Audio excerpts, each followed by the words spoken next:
નમસ્કાર, આપ જોઈ રહ્યા છો નેશન પ્લસ ન્યૂઝ. હું છું આપની સાથે હિતલ ગોહિલ. સુરતમાં સિટી લિંક ટ્રાન્સપોર્ટેશન બસમાં વિપક્ષી નેતા ઉપનેતાએ મોઢા પર કપડું વીંટાળી સામાન્ય મુસાફરોની જેમ બસમાં મુસાફરી કરતા ગોબાચારી સામે આવી છે. વિવાદના પર્યાય સમા સિટી લિંક બસ સર્વિસ ફરી એક વખત વિવાદમાં આવે છે. ભૂતકાળમાં અનેકવાર જોવા અને જાણવા મળ્યું છે કે સિટી લિંકનો સ્ટાફ મુસાફરો પાસેથી પૈસા લઈને ટિકિટ આપતો નથી. આવી જ રોજબરોજની ફરિયાદને લઈને પાલિકાના વિપક્ષી નેતા અને કોર્પોરેટરો સરપ્રાઇઝ વિઝિટ કરવા એક બસમાં સામાન્ય મુસાફરોની જેમ મોઢા પર કપડું ઢાંકીને બેઠા હતા, જેથી તેઓની ઓળખ છતી ન થાય.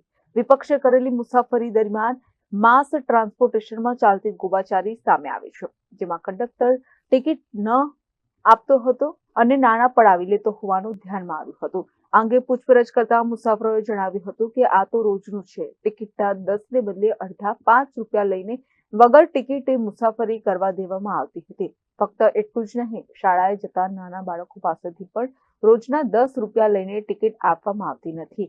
આ બાબતે કારણ પૂછવા પર જવાબ મળતો કે મશીન બગડેલું છે અથવા અન્ય કોઈ પ્રોબ્લેમ છે. टिकट आई थी, पैसा आया था कोने पैसे टिकट आई थी जिसका टिकट है वो बता दे भाई टिकट है નથી થઈ ગઈ ને આ કાકાને પૂછો कोना था તમને ટિકિટ આવી બતાવો તો ટિકિટ. બતાવો તો ટિકિટ દી આપો.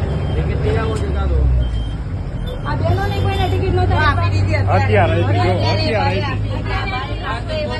पैसा नहीं અત્યારે આપી તમે વિડીયો રેકોર્ડિંગ टिकट बताने રેકોર્ડ થયું છે બધું.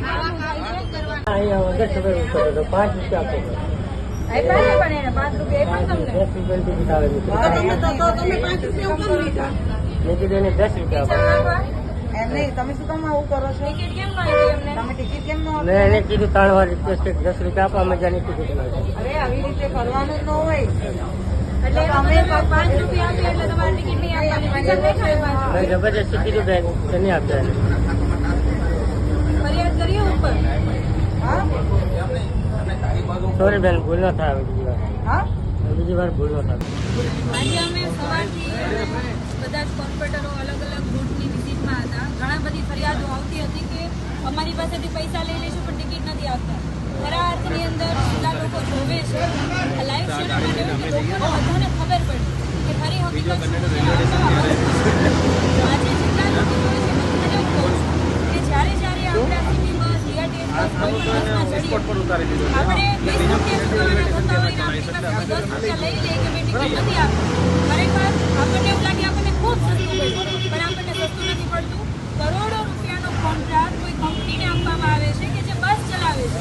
એના માણસો હોય છે, કંડક્ટર, ડ્રાઈવર, એના મેન્ટેનન્સના ખર્ચા બધું આપણે કોર્પોરેશન દ્વારા કોઈ કોન્ટ્રાક્ટરને આપવામાં આવે છે અને એ જે રૂપિયા આપવામાં આવે છે તમારા અને મારા તમામના વેરામાંથી આપવામાં આવે છે.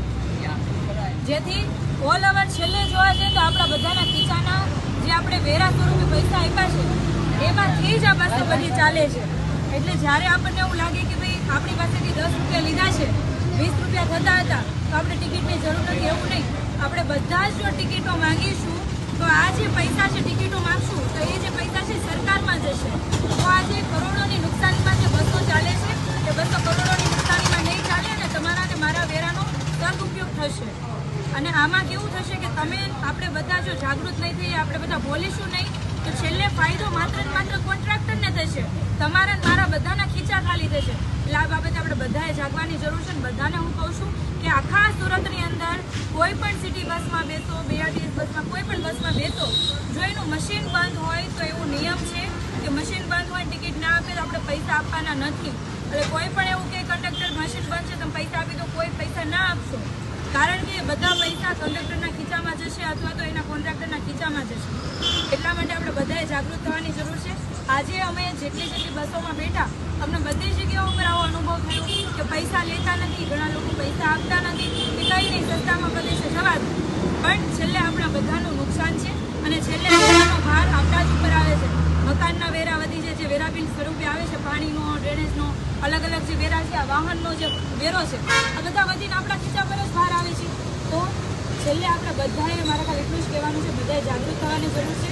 અને જ્યારે પણ બસમાં બેસીએ ટિકિટ વગર બસમાં બેસો ને ટિકિટ ફરજિયાત લેવાની. અને જ્યાં જ્યાં તમને એવું લાગે કે કંડક્ટરનો મિસબિહેવિયર છે, આમનો મિસબિહેવિયર છે, તેમનો ફોટો પાડી લેવો, વિડીયો ઉતારી લેવો. એવું લાગે કે અહીંયા ટિકિટ નથી આપતા, પૈસા લઈ લેજે, એનો વિડીયો ઉતારીને તમને બસ નંબર સાથે અમને મોકલજો. અમે એના ઉપર કાર્યવાહી કરવા માટે અમે ઉપર અધિકારીને કહેશું. આજે અમે વિજિલન્સની ટીમને બોલાવી, એમણે પણ જોયું, વિડીયો જોયા, બધું ચેક કરીને એમને 6,000થી ઉપરની પેનલ્ટી બસના જે કોન્ટ્રાક્ટર છે એમને ફટકારી છે. જો આવું આપણે બધા કરશું તો આખી સિસ્ટમ સુધરશે, અને આખી સિસ્ટમ સુધારવા માટે તમામનો સાથ સહકાર જોશે.